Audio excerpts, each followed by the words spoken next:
자, 지금 질문 주신 것 중에 콜 매도랑 풋 매도에 대한 이야기를 주셨는데요. 일단은 옵션의 매도예요. 콜 옵션 매도랑 풋 옵션 매도의 차이가 뭐냐 이렇게 얘기하시는데요. 차이가 그냥 매도예요.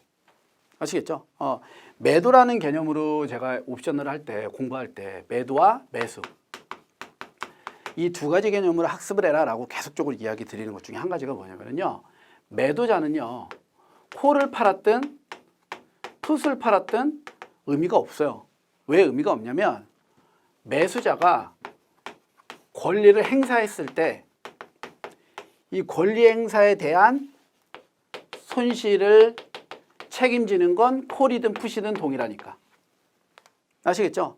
그러니까 뭐 콜옵션 매도자랑 풋옵션 매도자는 뭐가 다른 거냐? 도대체 콜 팔고 풋 팔고 그림에 헷갈리니까. 근데 콜 팔고 풋 팔고 이런 것들은요, 옵션 그림 그려볼 필요도 전혀 없고요.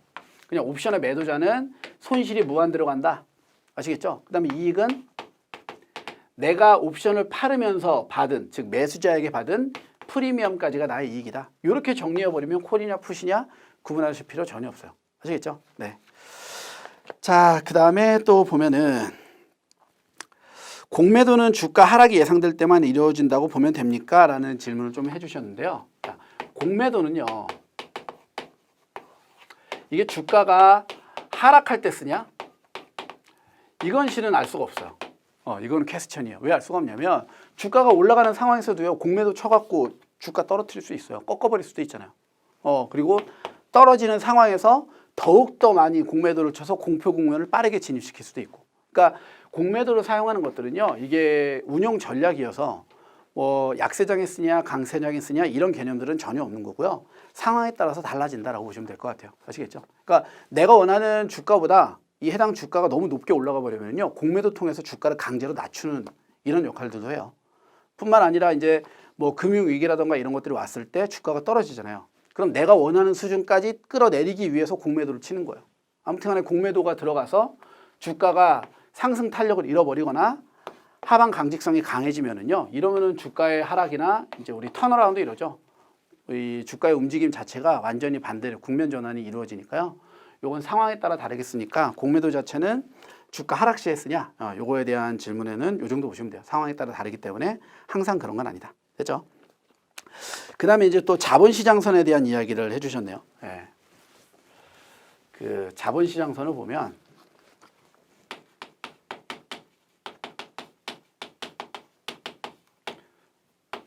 이제 CML인데요.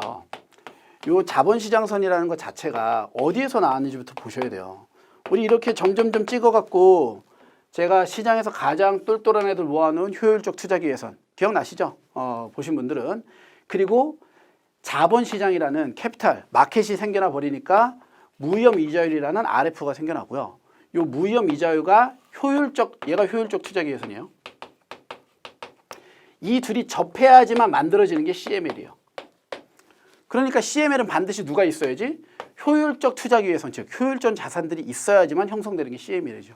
그러니까 이제 질문 주신 거 보면 자본시장선에서 비효율적 자산을 반영하지 못하는 단점을 증권시장선에서 설명 가능한 이유가 궁금합니다. 이렇게 주셨는데요. 자본시장선은 효율적 시장 기회선, 효율적 투자 기회선, 얘하고 만나야지만 생기니까 당연히 자산들이 효율적이어야지만 설명이 가능한 거고요.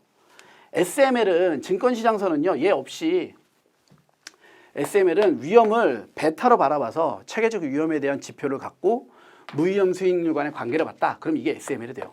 그러니까 효율적 투자기회선하고 만나지 않아도 SML을 통해서 자산의 가격을 결정해낼 수 있다 이 소리예요. 그러니까는 증권시장선은 비효율적인 자산들이 들어가더라도 자산의 가격, 가치 평가하는데 전혀 문제가 없다 이거죠. 이게 바로 CAPM이잖아요. 그죠? 네. 자, 그 다음 질문이 채권에서의 수익률과 가격의 관계 중 듀레이션에 대해서 자세히 설명을 듣고 싶다라고 이야기를 하셨는데요. 채권의 듀레이션도요, 이제 좀 놓고 보면은 어려운 개념이 아니에요. 우리가 이제 이렇게 이제 그림을 좀 못 그리는데 이게 시소가 있다 생각해 보세요. 시소가 있을 때 이제 이 시소의 균형점이야. 추, 무게추. 이 무게추를 어디에 두냐예요. 그러니까 이게 우리가 듀레이션에 대한 이야기를 할 때는요, 여기까지가 경과 기간. 여기가 잔존. 잔여 만기 이렇게 보는 거예요. 그러니까 요거 그냥 지워 놓을게요. 지금까지 내가 채권을 보유하면서 경과됐던 기간과 잔존 만기. 요 둘이 딱 일치하는 기간이 듀레이션이에요. 그럼 무슨 소리냐면 지금까지 이만큼 내가 이자로 수취를 하는 거고요. 요만큼 이자는요. 매도하면서 채권의 가격이 할인되는 부분이 돼요. 가격이 할인. 그러니까 이자를 수취한 것과 매도하면서 가격의 할인. 이 둘을 더한 게 나의 원금이다. 그 딱 기간이 듀레이션이에요. 우리가 이제 균형점이다 이렇게도 표현을 하고요. 원금을 회수하는 기간이다 이렇게 표현을 해요. 그러니까 이제 요 그림을 제가 그린 이유가 지금 질문 주신 분이요. 채권에서 수익률과 가격의 관계 그리고 듀레이션 요 세 가지로 물어봤으니까 수익률, 가격, 듀레이션 요 관계를 이야기할 때는요. 요 잔존 만기를 빼먹을 수가 없어요. 아시겠죠? 잔존 만기가 어떻게 결정되냐에 따라서 듀레이션이 어디로 가냐 이거예요. 그리고 또 보세요. 만약에 여기에서 이자를 많이 받았다면 됐죠? 여기서 마이너스가 커져도 되죠. 얘가 커지면 어차피 둘이 합쳐서 그냥 우리 제로라고 본다면 0만 되면 되니까. 됐어요? 네. 그럼 이제 여기에서 이자를 내가 만약에 상대적으로 적게 받았으면 할인도 적게 돼야 돼요. 왜? 둘이 합쳐서 또 제로가 돼야 되니까. 이걸 우리가 뭐라고 풀어내요? 표면 금리로 풀잖아요. 표면 금리가 높으면 높을수록 듀레이션은 점점점 짧아져요. 반비례 관계에 있어요. 왜? 빨리 팔아도 된다고요. 이게 높으면 얘도 커진다고 그랬으니까 이 기간이 더 이쪽으로 오는 거예요. 여기서 많이 받으면. 됐어요? 적게 받으면 얘는 점점 뒤로 가서 얘도 마이너스 잔존 기간이 조금 남아야 되고. 그래서 우리가 표면 금리하고 가격하고 이 관계들을 보는 게 이거예요. 그래서 듀레이션이라는 게 즉 표면 금리라는 개념 자체가 표면 금리가 높으면 됐죠? 듀레이션은 짧아져요. 아시겠죠? 그 얘기는 매도 시에 가격 할인폭이 더욱더 커질 수 있다 이 소리예요. 가격 할인을 더 많이 해줘도 괜찮다 이 소리예요. 왜? 여기서 이익을 많이 봤으니까. 이자를 많이 수취했으니까. 요 개념으로 한번 잡아보세요. 요 개념으로. 그죠? 요 개념이 만약에 더 어렵다라고 생각이 드시면은요. 훨씬 더 그냥 수월한 방법은요. 듀레이션은 본전 이거예요. 어떤 투자를 하거나 뭐를 하는데 내가 돈 갖다 넣고요. 본전 빼는 데 걸리는 시간이에요. 딱 내가 들어간 돈, 화폐 시간가치 완전히 무시해버리고 들어간 돈 그대로 땡긴다고 생각하면 돼요. 실제로 계산에서는 화폐 시간가치를 고려해요. 아시겠죠? 하지만 듀레이션 개념을 볼 때는 화폐 시간가치가 들어가면 어려워지니까 그거 빼고 내가 10,000원 투자했는데 이자 계속 받다가 그러니까 보세요. 10,000원 투자했어요. 그렇죠? 여기서 이자 800원 받았어요. 됐나요? 그런데 할인해서 9,200원에 팔으래요. 그럼 두 개 합치면 얼마예요? 10,000원이죠? 그럼 9,200원 받을 수 있는 시점이 듀레이션이 되는 거예요. 이렇게 이제 숫자로 설명하면 훨씬 더 수월하죠. 자, 이렇게 보면은 수익률하고 가격 듀레이션 요 정도 됐고요. 이제 질문하신 것들 많이 됐고 지금 실시간 질문들을 제가 조금만 보면은요. 영어 약자를 외워야 되냐라는 질문을 좀 해주셨는데요. 영어 약자는요 전혀 외울 필요가 없어요. 아시겠죠? 예, 그 영어 약자 말고요. 이제 최근에 나오는 문제들 중에서 뭐가 하나가 있냐면요. 풋옵션부 채권, 콜옵션부 채권이라는 게 있어요. 그러니까 이제 우리가 채권에서 신종 채권이에요. 전환사채니, 신주 인수권부 사채니, BW니 이런 것들 당연히 요 약자 여기서는 조금 외워주셔야 되고요. 특히 풋옵션부 채권이나 콜옵션부 채권에서는요. 수의상한 채권이냐 수의상한 청구 채권이냐 요 용어를 오히려 매치업을 하셔야 돼요. 그러니까 풋은 수의상한 청구라는 말이 들어가야지 풋이고요. 그냥 수의상한 채권 이러면은 콜이 되는 거예요. 아시겠죠? 예, 그 정도 개념만 보시면 될 것 같아요. 그리고 투운사 문제집 마지막에 샤프비를 구하는 C가 이상하다. 요건 제가 지금 교재를 아직 준비를 안 해놔서요. 제가 좀 답변 드리기가 그러니까 요건 저희 게시판 통해서 한번 질문 다시 올려주세요. 그럼 제가 게시판 갖고 질문에 대한 답변 조금 해드릴게요. 그리고 옵션 매도 시 추가 지급 의무가 발생하는데 왜 그러냐라는 이야기를 하시는데요. 요거는 앞서 설명드렸던 요 매도 안 지워놨네요. 다행히도. 이것도 그냥 용어예요. 추가 지급 의무.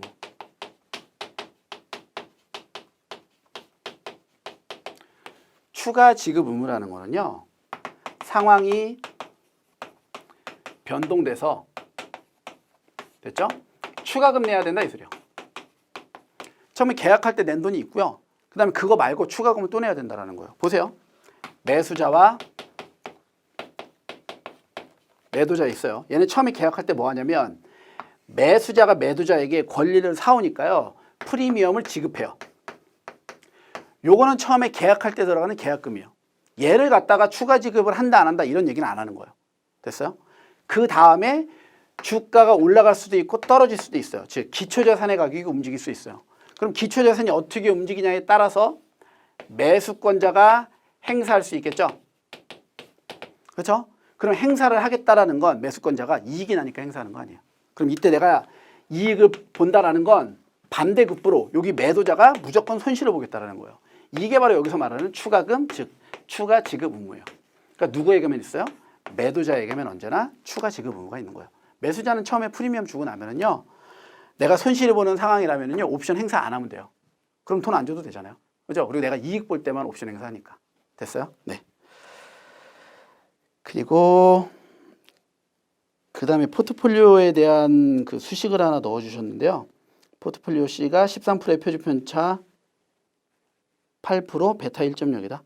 포트폴리오가 13%고 표준편차가 8%고 베타가 1인데 왜 공식이 제가 지금 그 올려주신 거 쭉 봤는데 정확히 어떤 거를 얘기해 주시는지 제가 확실히 지금 안 잡히네요. 네, 요거는 뭐 타자를 조금 한번 다시 잡아주세요. 포트폴리오 C가 뭐를 의미하는지를 제가 정확히 안 잡히니까요. 요건 한 번만 더 해주시고요. 계산 문제를 빠르게 못 풀겠다. 네, 버리시면 돼요. 제가 이제 이따가 설명 한번 드릴 건데요. 계산 문제는요, 실은 점점점 출제되는 추세가요, 우리 100문항 전체에서 크게 보면 8문항이에요. 아시겠죠? 근 1년요, 한 2년까지, 2020년 이제 11월 시험 전까지예요. 2020년 그리고 2019년, 올해는 이제 한 번밖에 안 봤으니까 2019년도 시험하고 올 초에 봤던, 올 중간에 봤었던 그 시험 4번 시험을 합쳐서요, 계산 문제가 8문제를 넘어가질 않아요. 그죠? 그 8문제 중에 4문제가 그 지금 계속 이야기를 하시는 부분들이 하나가 있는데 그 바 있죠? 그죠? 그 파트에서 이제 한 3-4문제가 나와요. 그래서 포트폴리오 바 계산하는 것들이라든가 부도거리 계산하는 것들이라든가 이런 부분들에서 좀 나오니까 그쪽은 공식 위주로 조금만 보시면 돼요. 예. 그래서 그리고 바를 좀 정리해 달라는 얘기들이 계속 나오는데 제가 그 바를 정리해 드리기에는 좀 시간상의 좀 한계점들도 있고 이번에 그 응급처치에서 제가 바라보는 포인트 자체가 어느 부분들이었냐면 이제 전략 파트랑 분산 투자, 그러니까 이론적인 이해를 필요로 하는 계산적인 파트가 아니어서요. 제가 그쪽을 따로 준비를 안 해드렸어요. 그러다 보니까 지금 질문들이 좀 올라오는 것 같은데요. 이쪽은 뭐 이따가 학습법에 대해서 한 번 더 언급은 하겠지만 수식 위주로 학습하시면 돼요. 그냥 간단하게 바에 대한 해석하고요. 그 다음에 바에 나와 있는 저 리스크 관리 파트에 나와 있는 수식, 그렇게만 딱 2가지 정리해 버리고요. 나머지는 싹 다 스킵하셔도 무방할 정도예요. 아시겠죠? 네. 네, 그 다음에 요구 수익률하고 기대 수익률의 차이가 뭐냐? 이제 말들이, 그러니까 요 용어 때문에 그러니까 힘든 거예요. 제가 생각해 봐도 이해를 못 한다기보다는요, 익숙하지 않은 용어들 때문에 힘들다라고 보는 거예요. 그러니까 기대 수익률, 요구 수익률. 이 둘을 놓고 볼 때는요, 자, 기대 수익률은요, 우리가 계산을 통한 평균값이다. 이렇게 생각하시면 되고요. 요구 수익률은요, 마찬가지 계산을 통해서 나온 CAPM이에요. 자, 이 CAPM에서 말하는 요구 수익률은요, 해석이 되게 다양해져요. 자, 첫 번째, 요구 수익률의 첫 번째 해석은요, 투자자가 그냥 원하는 수익률이에요. 이걸 요구 수익률 이렇게 표현해요. 또는 두 번째는요, 투자자가 반드시 충족해야 되는 수익률이에요. 여기서 이제 그냥 원하는 거랑 반드시 충족한다라는 거의 차이는 뭐냐면요, 투자자가 원한다. 어떤 거 원해요? 나 친구만큼 나도 돈 받았으면 좋겠어. 비교하는 거예요. 뭐 부동산을 산다든가요. 어떤 주식에 투자했을 때 나도 쟤만큼은 받아야지. 이거 그냥 막연한 거죠. 반면에 반드시 충족해야 된다는 거는 타인 자본이 들어온 경우들이에요.